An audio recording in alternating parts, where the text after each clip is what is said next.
Thank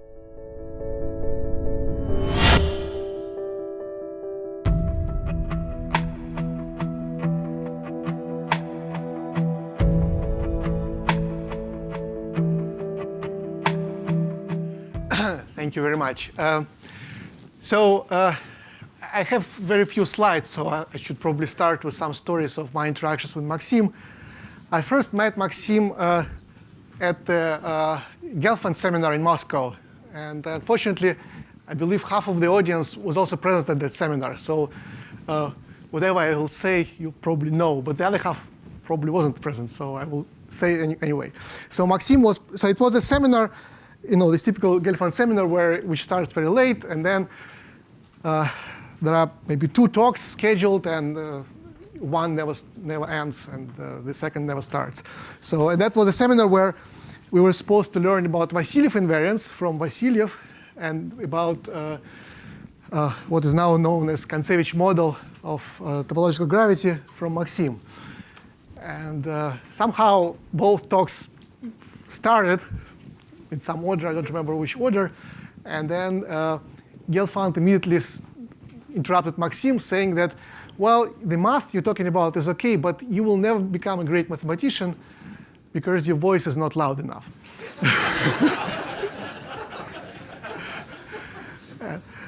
And then there was a series of interruptions of that sort where every comma and every symbol had to be explained. And then at some point, Gelfand asked, and what are these letters tau I in your formula mean? And Maxim said, well, this is just some operators in topological gravity.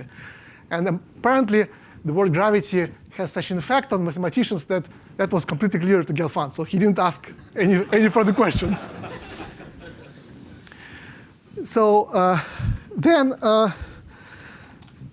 fast forward, I was very privileged and honored to work in the same institute with Maxim. And one of the ideas of his, which was a great temptation for me to follow and to try to imitate, was this idea of the construction of the compactification of the modular space of what we physicists call Walsh instantons in string theory. Yes, we still have to write the paper. And so I always wanted to find a similar construction in the case of gauge theory instantons in 4 dimensions. And of course, one of the difficulties is that in Maxim's construction, gravity plays an important role because he was studying the holomorphic maps of Riemann surfaces together with the moduli of Riemann surfaces. So this is what in physics language means that he has the sigma model coupled to gravity. And in 4-dimensional gauge theory, we normally try to avoid coupling to gravity because this is always the next step. So at some point, we had we were with Maxim at the airport after another conference, which was related to Gelfand, was Gelfand's 90th birthday in Boston, and so we had a few hours to kill, and so we had a few beers and decided that there is a construction of a proper compactification of gauge instantons in 4 dimensions. And by tradition, this was never written up, and we're still planning to work on it. So what I'm going to talk about is related to all these topics which I mentioned so far, but probably it will not be obvious from the presentation. So let me now proceed with my goal. Let me remind you what are the Dyson-Schwinger equations. These are the equations on correlation functions in quantum field theory, which naively you think about these equations follow from the invariance of the integral under the small deformations of the integration contour. So you make a change of variables, and then as a result, so you make a change of variables, declare that the integral doesn't change, and the result you derive an identity that the correlation function of these operators with the insertion of the operator, which is the variation of the action, can be expressed as a sum of the correlators of the fewer operators. So here you have n+1 operator, and here you have n operators, and one of them is hopefully even simpler than the original ones.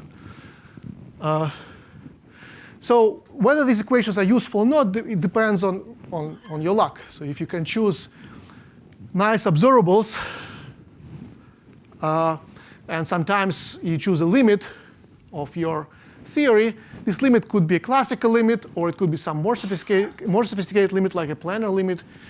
Then the Dyson-Schwinger equations form a closed system. It could be a closed system of algebraic equations or differential equations, but at least it's a system of equations which then you can try to solve using ordinary mathematics. So for example, in the classical limit, when h bar goes to 0, well, the right-hand side naively goes to 0, and so you get a statement that the operator corresponding to the variation of the action is 0, which means that you have reproduced the classical equations of motion, which we view as closed system of equations. So Dyson-Schwinger equations are in a sense a statement that in quantum theory, if you know how to solve classical equations of motion, then you basically know how to solve quantum theory. Of course, this is in practice, it's rarely the case, but it's a principle. An example of this, how this works, I mean, it's not really a workable example, it's really a dream, but it's a dream which driven many people to consider many interesting things. In gauge theory, where your set of fields is a set of your fields are connections, and the simplest action in the Young-Mills action, which is the L2 norm of the curvature of the connection. An observable, which you can consider, is not really a local observable, which is inserted at a point, but rather something which is associated to a loop. And the representation of the group here is UN. So the observable is just a trace in the representation of the monodromy of the connection along the loop. And one particular observable, which is the normalized expectation value of the Wilson loop in the fundamental representation, in n-dimensional fundamental representation. So Misha came just at the right moment, because that's the equation which he could understand or argue that it is wrong. That if you take a limit, so it's more sophisticated than the classical limit. It's a limit when the number of colors in physics language goes to infinity, and the coupling constant goes to 0, so that the product, which is called 't Hooft coupling, is kept finite. In this limit, the Dyson-Schwinger equation becomes a version of, it's a nonlinear diffusion equation in a loop space. So it's some kind of loop space Laplacian, which is rather tricky to define, but it's a second order. Well, it looks like a second order, but in fact it's a first order differential equation. A differential operator in the loop space produces a product of these observables, which is supported on the loops which have self-intersections. So if your loop gamma happens to have a self-intersection, then you get the product of loops corresponding to the parts of this loop. So it's a closed system of closed equations, and the dream of gauge string duality for the last I think 30 years was to make sense of these equations and try to derive some representation of solutions. So this another example which really works, and because it's actually a finite dimensional system, it's a matrix model. It's not the kind of matrix model which Maxime was talking about at Elgin-Fan seminar, and there is actually a story about the relation of his model to that model, which I will skip. So here the space of fields is just one matrix, n by n matrix, Hermitian matrix if you like, and the action is it's a trace of a polynomial function, some polynomial of degree p, which doesn't have to be prime.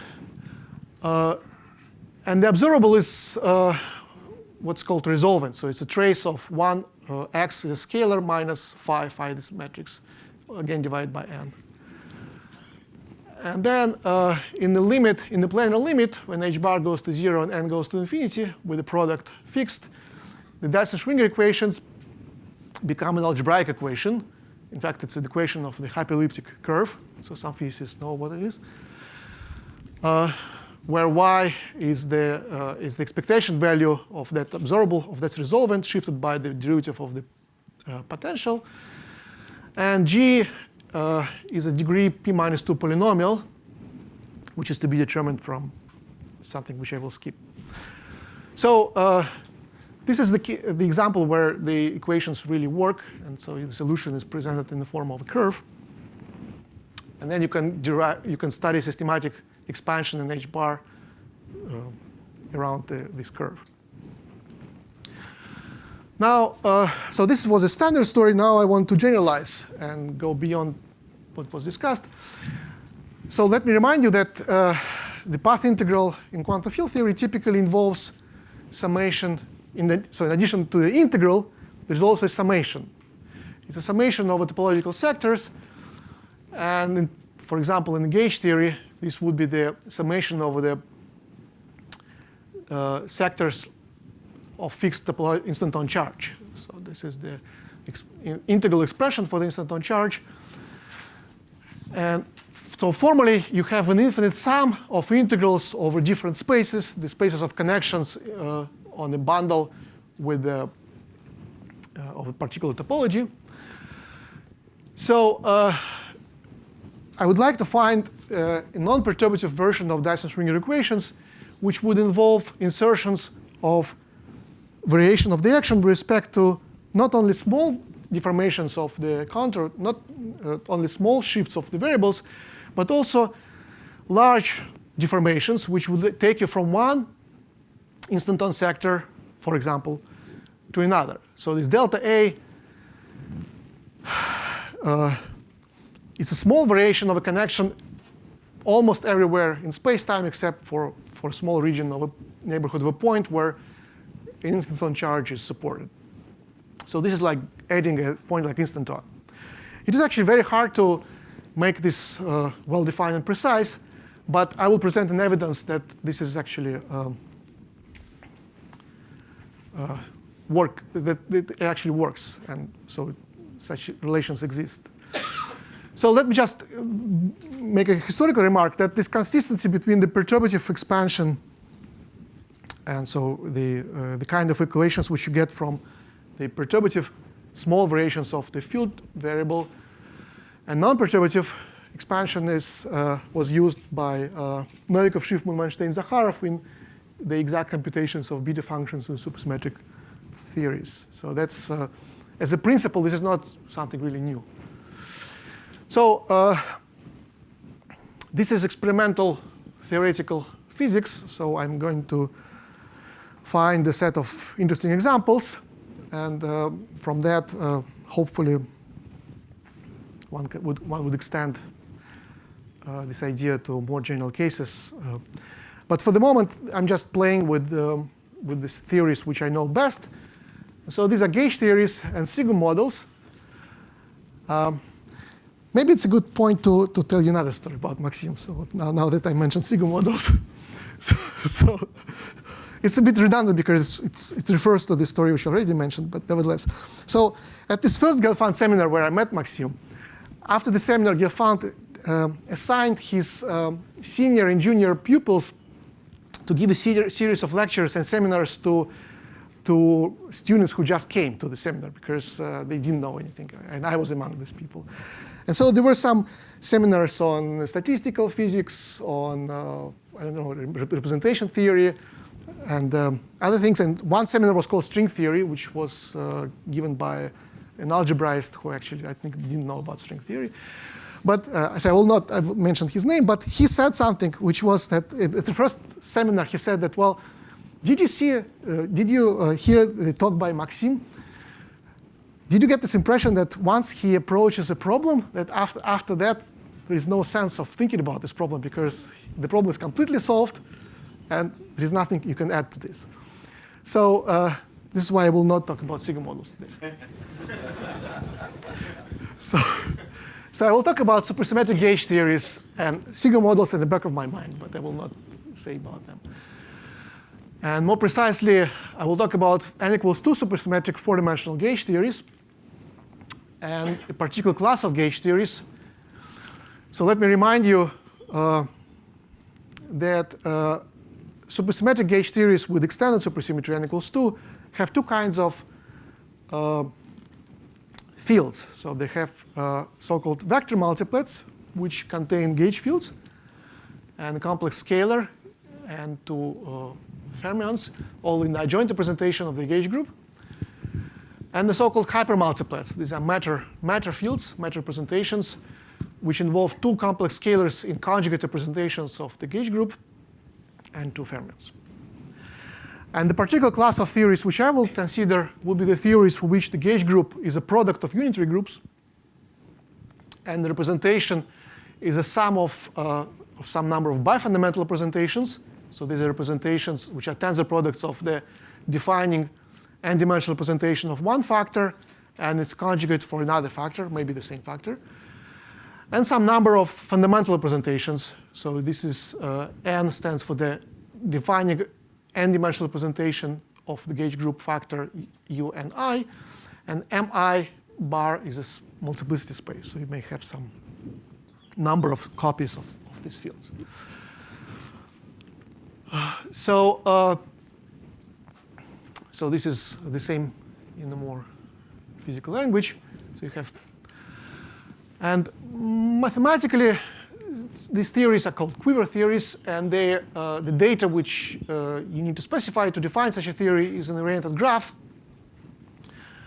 And so the vertices of this graph label the gauge group factors, and the arrows label the bifundamental multiplets. And then you have an assignment of vector spaces, the color spaces and the flavor spaces to the vertices. So if you have a vector space mi assigned to the vertex I, then it means that you have dimension of mi fundamental hypermultiplets at this vertex. The theory has parameters which are the complexified gauge couplings. At each vertex I, you have a gauge coupling gi squared, and there is a theta angle, which is convenient to combine into this complex combination, which is a point in the upper half plane. And sometimes it is convenient to think about the elliptic curve, which is for which tau is the modular parameter. And sometimes it's convenient to introduce the node, which is the exponential of this complexified coupling. Now, in quantum field theory, the coupling constants are typically not the parameters, because they usually depend on the scale at which you measure these couplings. But you can impose the condition that these couplings actually make sense at the very high energy in the ultraviolet. And actually, that turns out to be an interesting condition, which in physical terms, it's an example of a physical problem whose solution has an AD classification. So it turns out that this condition implies that your graph is either the finite ADE Dynkin graph or an affine ADE Dynkin graph. And so it means that in this quiver theory, somehow hidden is the group, which is the ADE simple Lie group or the Kac-Moody group, which is by no means present. It's not an explicit symmetry of the theory. It's just you see it from the in the combinatorics of the set of in the combinatorics of Lagrangian. But we shall see that somehow this symmetry, and its quantum deformations like the Yangian or quantum affine algebra and something else which I don't know, is actually present as a symmetry which is visible as a principle organizing the Dyson-Schwinger equations, which I'm going to present. Now, to complete the discussion of the gauge theories which I want to discuss, I should also mention that the parameters of the theory also involve the masses of the matter fields. And so there is a choice of the mass for the fundamental hypermultiplets, which can be organized in a complex matrix. And there are masses of bifundamental hypermultiplets, which are complex numbers associated with the edges of the quiver. So in fact, these masses can be viewed as the one cochain on the graph. Now, to make this the equations, non-perturbative Dyson-Schwinger equations, really a mathematical statement, I need to deform my theories so that the partition function and the correlation functions of interest would become finite expressions, finite sums, more precisely.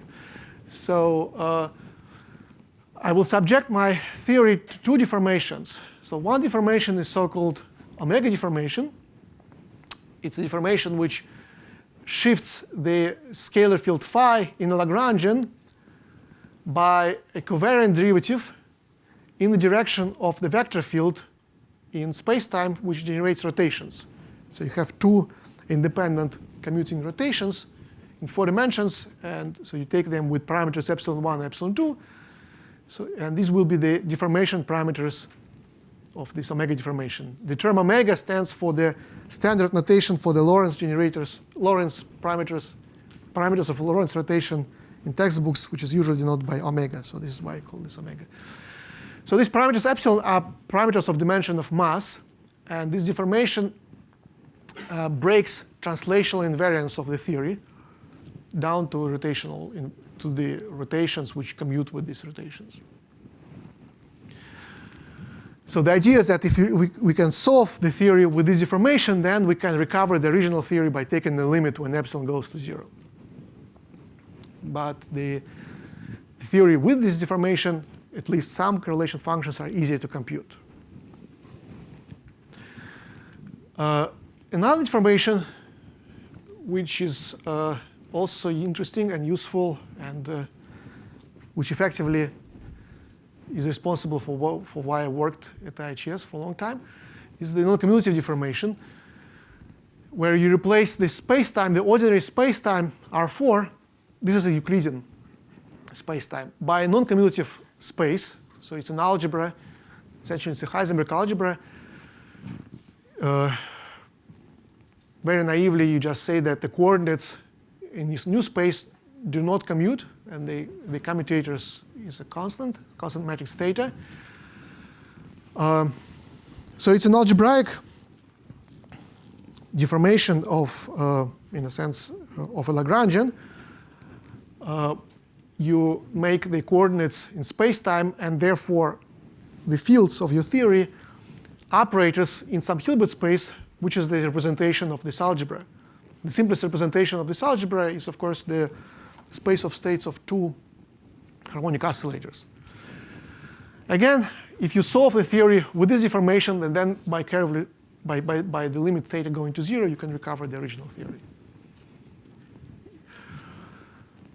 So it is actually known that once you make these deformations, the resulting theory can be viewed as some kind of matrix model, where instead of the gauge field, you introduce the operator x hat, so that this curvature, the original curvature, is related in a simple fashion to the commutator of these matrices. And the field phi of x, this scalar field in the adjoint representation, which belongs to the vector multiplet, becomes an operator phi hat, which is, so it's an operator in the Hilbert space, which is more or less the original field phi, where you substitute, instead of the arguments x hat, the operators, with some ordering prescription, and then you add a certain quadratic expression, which is the generator of rotations in the space of oscillators. So as I said before, the crucial, I mean, the success of the Dyson-Schwinger equations and the generalizations depends on a good choice of observable. So the observable which I want to introduce is, well, it will be a function of one variable x. And naively, this is just the characteristic polynomial of the adjoint field phi. So it's just determinant x minus phi. So if phi had its eigenvalues a, this will be just the product, just a polynomial. However, the precise definition is trickier, and so it actually involves the ratio of infinite dimensional determinants. So remember, we passed from the field phi to an operator phi hat in the Hilbert space, and so this is a determinant in the Hilbert space.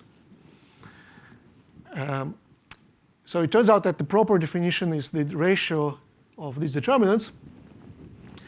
And as you can see, this is a function with a priori complicated singularities in the variable x. So it turns out to be a rational function in each instanton sector.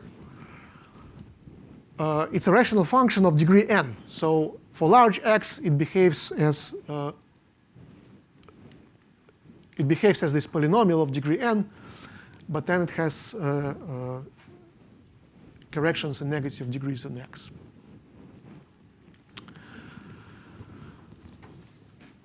Now, for the quiver gauge theory, where we have several gauge factors, we will have several such observables. So we just take the same definition for each field phi I hat.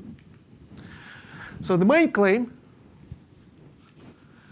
is that there exist certain Laurent polynomials or Laurent series for affine quivers in these observables y sub j of x shifted by some linear combination of the masses and the epsilon and the mega deformation parameters, which starts as yi, and then corrections which involve various monomials in these variables, in these y's, with coefficients which are the products of the exponentiated gauge couplings and the mass polynomials, such that its expectation value is actually polynomial in the variable x. Sorry for the font. So you see, what's non-trivial here is that so y a priori has poles. It has many poles in variable x. So the higher instanton charge you go to, the higher would be the number of poles. But this combination of y's is such that these poles will cancel between different instanton sectors. And so that means that you have some relation between the path integrals which take place in different, at different instanton charges. And so this is like a discrete version, defined difference version of the derivative of the action which is inserted under the correlation function. So I will call these variables, these observables, these combinations, psi I, the fundamental QQ characters. It will be clear why I call them that. If you take the limit epsilon 1, epsilon 2 goes to 0, so we go back to the ordinary Young-Mills theory, super Young-Mills theory, then these expressions do become the fundamental characters of the group G sub gamma, which I evaluated on a particular group element, G of x, which is constructed out of these y's. So in this limit, all the shifts of the argument disappear. So you take a product of the vertices of the quiver, y corresponding to the vertex raised to the power, which is a co-root of the corresponding AD Kac-Moody algebra, fine dimensional or infinite dimensional, and then the complexified coupling, exponentiated coupling, and the matter polynomial to the power negative co-weight. And so because of these co-weights, which are rational multiples of co-roots, the result actually doesn't quite belong to the simple Lie group, but belongs to its what's called the conformal extension. So it's a central extension by C star and sometimes by C star cross C star. So it's some extension of the group, but you can evaluate this element. You can take this element of this conformal group and substitute into the trace in a fundamental representation corresponding to the ith fundamental weight. So this is going to be a finite or maybe infinite series in these monomials in y. And the claim is that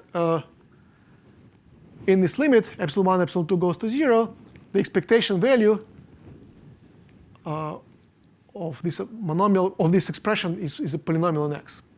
In fact, in this limit, it becomes really an algebraic equation on y's. So you get a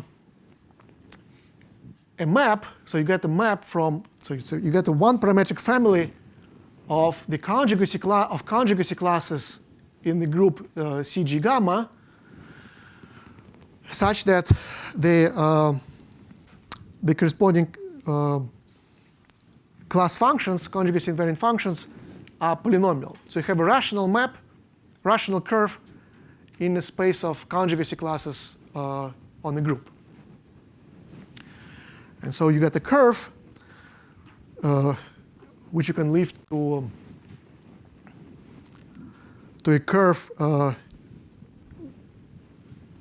in the maximal torus of the group G, which is a cover of the space of conjugacy classes, and that gives you what is known as a Seiberg-Witten curve. So that's one use of these Dyson-Schwinger equations.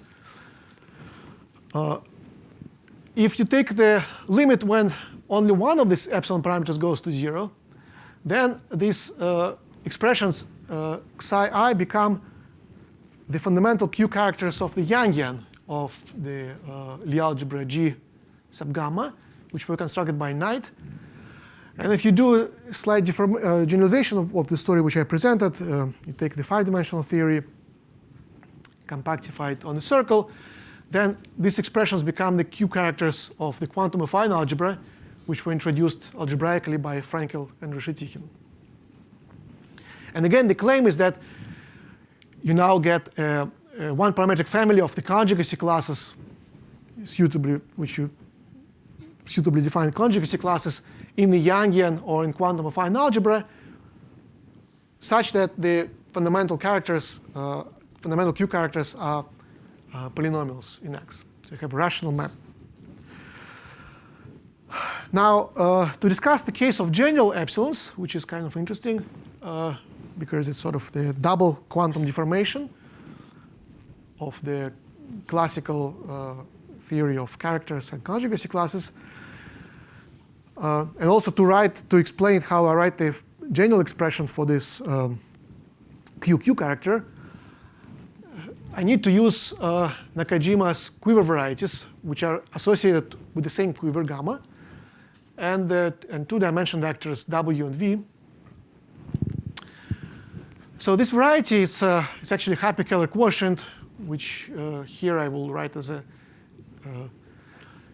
holomorphic symplectic reduction with a quotient taken in the GIT sense of a vector space. So it's a vector space which is again constructed using the quiver data.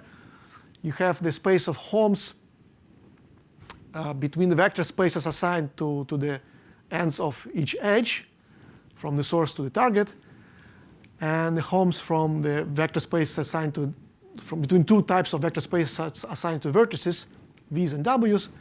You take its cotangent bundle. So that's a holomorphic symplectic manifold.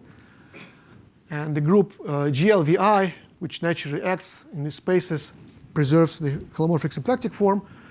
So you can make the holomorphic symplectic reduction.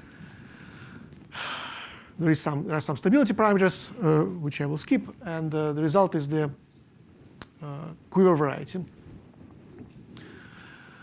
Physically, this quiver variety is a Higgs branch of, for example, 3-dimensional n equals 4 gauge theory with the gauge group, which is a product of groups UVI, and with WI fundamental hypermultiplets for each UVI factor in the gauge group, and some by fundamentals, again determined by the edges of the graph. And here is the formula. So the general formula is that you take the integral over the quiver variety of certain characteristic classes. So one of these classes is very simple. It's a covariant Euler class of a tangent bundle. I'm afraid I switched interchanged the W and V parameters. So that's a simple class. And another class is trickier. This is where the y variables, y observables of the gauge theory will enter. So you take the ratio of these y observables shifted by the Chern roots of certain complexes over this quiver variety. So these are so-called tautological complexes. If somebody asks me a question later, I will explain what they are. So it's a finite, for finite quiver, sum over the dimensions of the V spaces. So these are summed over, and W's are fixed. So they enter the parameters of this generalized character, QQ character. And in the affine case, the sum is a priori infinite, but so the dimensions belong to a cone. So it's a sum where at each, if you degree in each variable qi, you have a finite number of terms. So it's a. Say again? A plus minus. A plus, A minus. So kappa. So there are this. Over this space, there is a complex of sheaves. So I take its equivariant Chern character. You get some number of, locally you can represent this complex by two-term complex. So think of it as a difference of two bundles. And so these bundles have some rank, which I don't know what it could vary. So kappa plus labels the Chern roots of the term in degree 1, and kappa minus labels the Chern roots in the term of degree 0. I feel like I think I have time. So if you have a vertex I in the quiver, you have some number of edges which this is actually unrealistic. Well, it could be realistic for the affine G4 case. So you have some edges which enter and some edges which exit the vertex. So you have a complex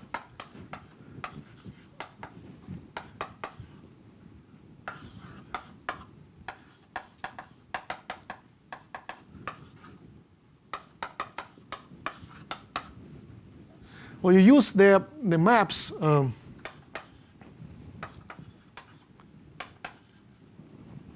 you have in the definition of the quiver variety. So we have this space of Homs between the vector spaces. So let's BE be the particular operator. And then, because the cotangent bundle, there is an operator acting in the opposite direction.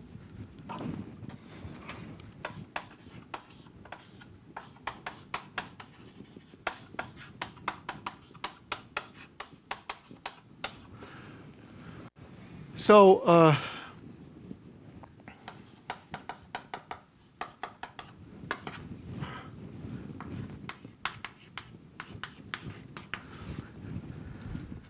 so you can compose. So this is my complex Ci. So you use you use whatever you have at your disposal. You have maps B E from which so B, if E is the edge which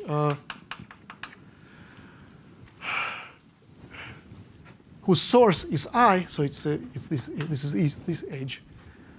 You can apply BE to the vector space VI, and it will take you to the space which is the target, which is at the target of the edge.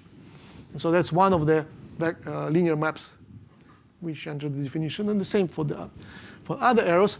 And the point is that the moment map equation is such that the composition of these maps is 0.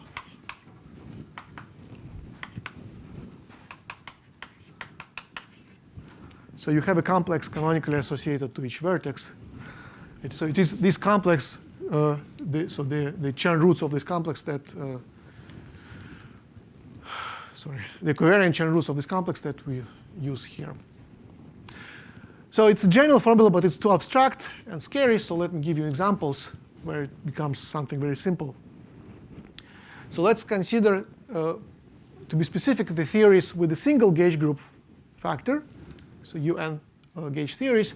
And there are two cases. The A1 case, where the quiver is just a point. And there is another case, A0 hat, where the quiver is a point with a single edge, with a single loop. So in the A1 case, this fundamental QQ character is very simple. It's a sum of two terms. In one, you shift the y observable by epsilon1, epsilon2, plus epsilon2. And in another, you invert it. So this is the formula for the fundamental QQ character. In the A1 case, there is only one fundamental character because there's only one vertex. But the general formula involves also the choice of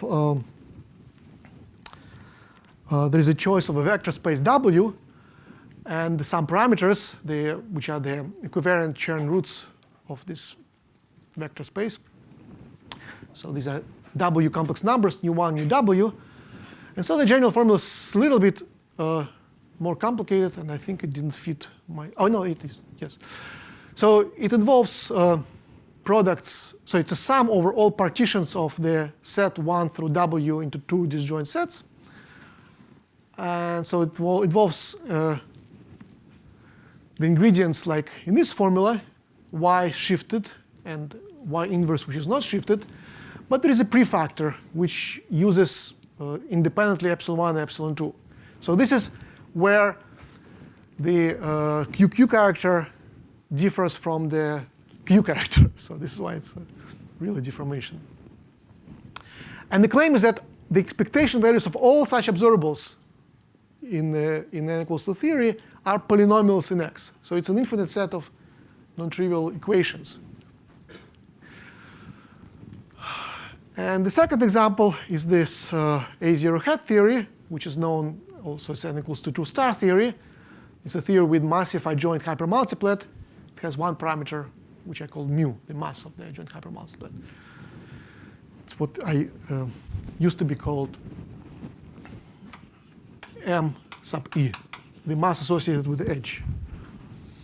So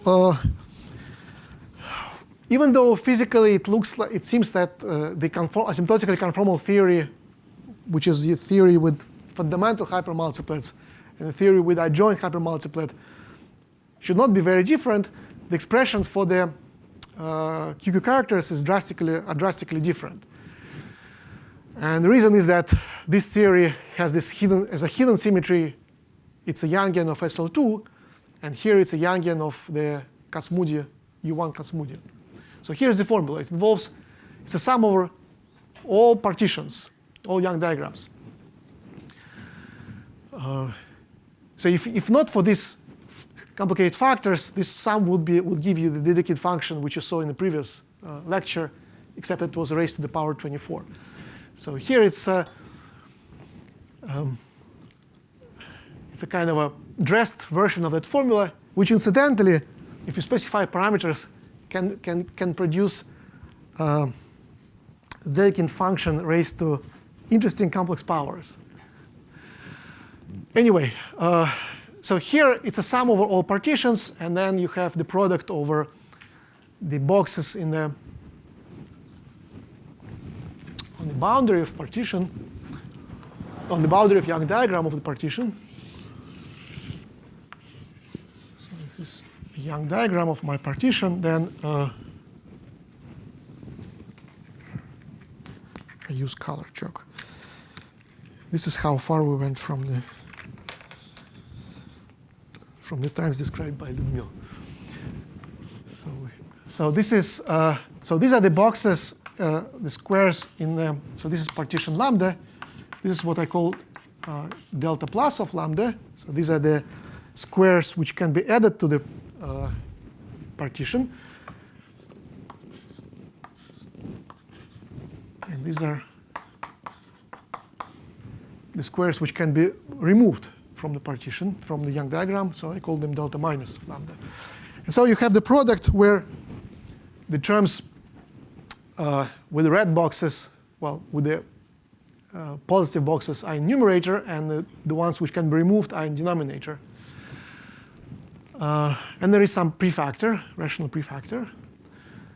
And so these are all the shifts are defined in terms of the arms, legs, hooks, and contents of the boxes.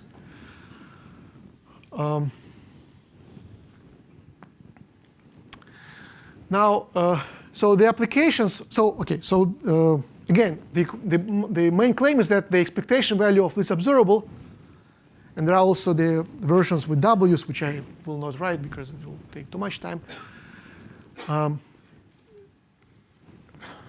Incidentally, the quiver variety, the Nakajima quiver variety, which I had to integrate over to get this formula, here it's a Hilbert scheme of points on C2. So it's a Hilbert scheme of points, but it serves to write expressions for gauge theories of any rank. And for physicists, maybe I should say something. Not here.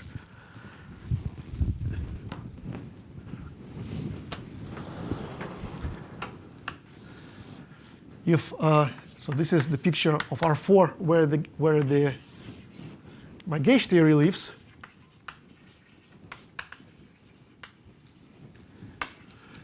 And so there are, in particular, there's a rotational symmetry with parameters epsilon 1 and epsilon 2. Now, the Hilbert scheme of points is it's also kind of an instanton moduli space. But if you look carefully at the weights of the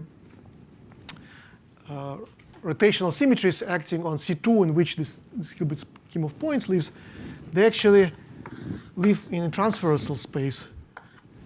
And so here the weights are mu and minus mu minus epsilon 1 minus epsilon 2. So if you like, so if you think, so this is a remark for physicists. If you think about a string realization of the gauge theory, and the gauge theory lives on a stack of, let's say, D3 branes, then there is an auxiliary gauge theory which will produce this quiver variety, which lives in the transverse space. So what are the applications of these equations? Well, you can derive, actually, and rigorously prove some of the statements of the BPS-CFT correspondence, which is a principle, which is not a statement, it's a principle, that the correlation functions of chiral observables in four-dimensional supersymmetric theories are holomorphic blocks and form factors of some conformal field theories and the massive integrable deformations in 2 dimensions. So it's a trivial correspondence between field theories in different dimensions of space-time. So as an example, one can prove, for example, that the instanton partition functions of the quiver theories of A-type, so these are the theories for which the quiver diagram is just that, or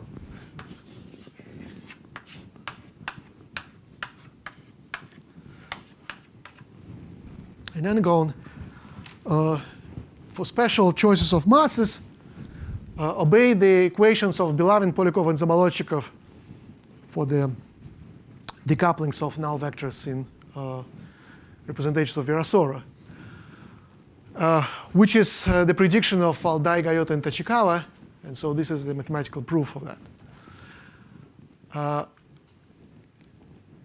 You can also show that the partition functions, the instanton partition functions in the presence of surface defects, where it turns out that these y observables, which I defined, fractionalize. So out of one observable, you get to define several. And so it turns out that these partition functions obey the Knizhik-Zamolodchikov type equations. And so again, this is just a mathematical proof. As a conclusion and speculation, I will just ask a few questions.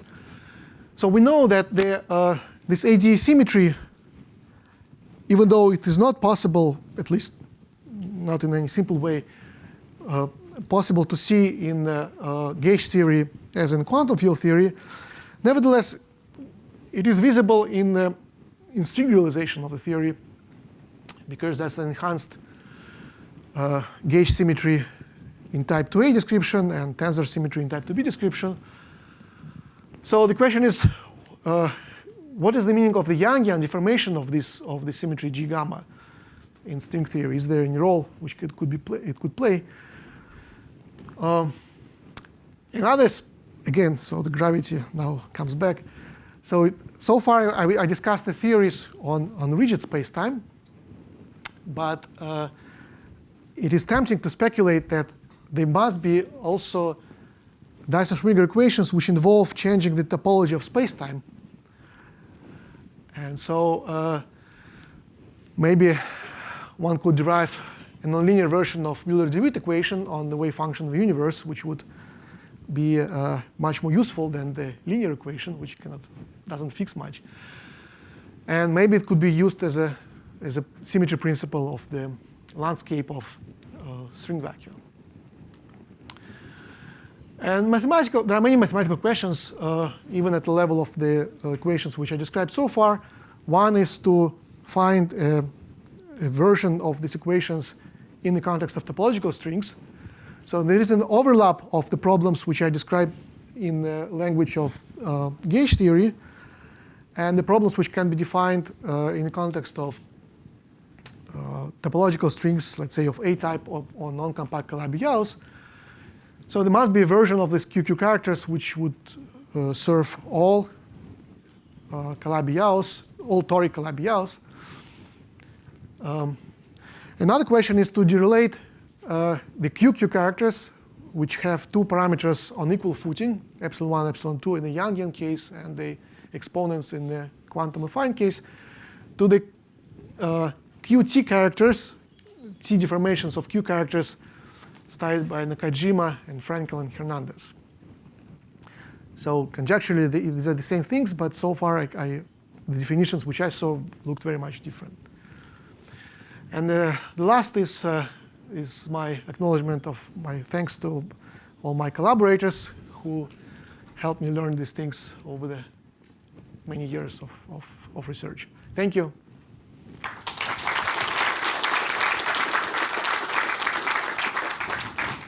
Questions? Is it possible to say that mathematically the scaling point like instant on terms of Nakajima?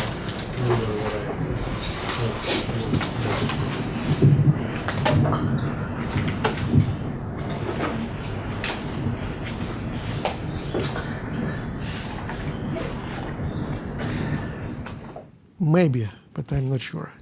So one thing which I should say, which I know, is that, which I probably should explain better, is that in defining these correlation functions, so these correlation functions are integrals over other kinds of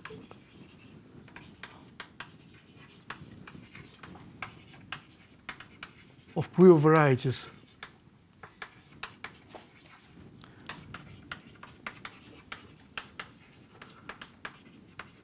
Not Nakajima. So the adding of point-like instanton, which I was talking about, is an operation on these varieties.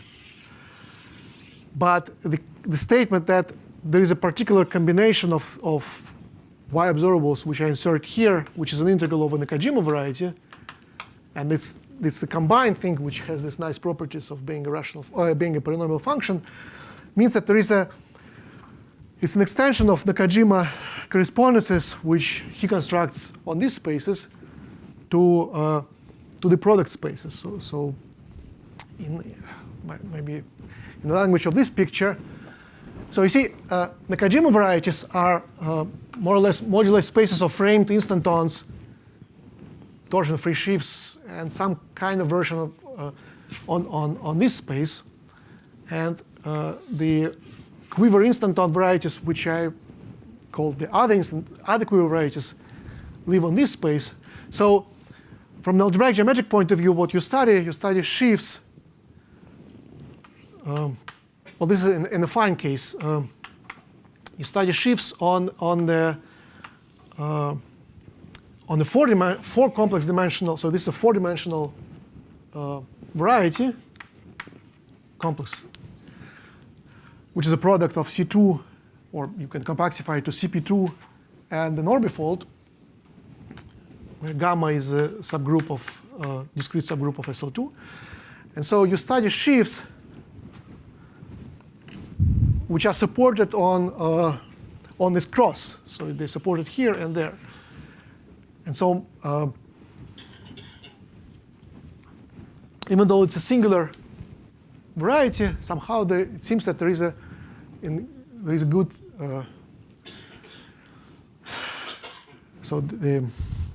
what was I want to try and say? Apparently, there is a virtual fundamental cycle in the moduli space of such shifts, and so this computation, which involves the product, so this product of Nakajima varieties, which come from this axis, and instanton, which depend on nm and other numbers which I didn't specify in this talk. So this disjoint union of products of moduli spaces, it's roughly the boundary. It's a boundary of the moduli space of shifts on this cross. So it is on this space that one needs to develop the version of Hecke correspondences and so on. And I don't know what's the version of, what's the picture for the case of finite quivers. So this is for affine quivers, and there must be something for finite, which should be simpler, but I don't know what it is. Okay. Yes. A very trivial question. So these QT characters of Frankel, Fernandez, and others, are these the characters of double affine Hecke algebra or something else? I think they defined as using the representation theory of quantum deformation of W algebras. There is no obvious relation. The Q and T are completely different parameters. For them, they are completely different parameters, yes. So that's why it's a bit untrivial to establish the correspondence, because for me, they are two parameters on equal footing. And of course, there is Daha somewhere here, but I don't know. But these Q and T are different parameters of Daha. So that also has two parameters. But we know that there are two parameters which are on equal footing. So.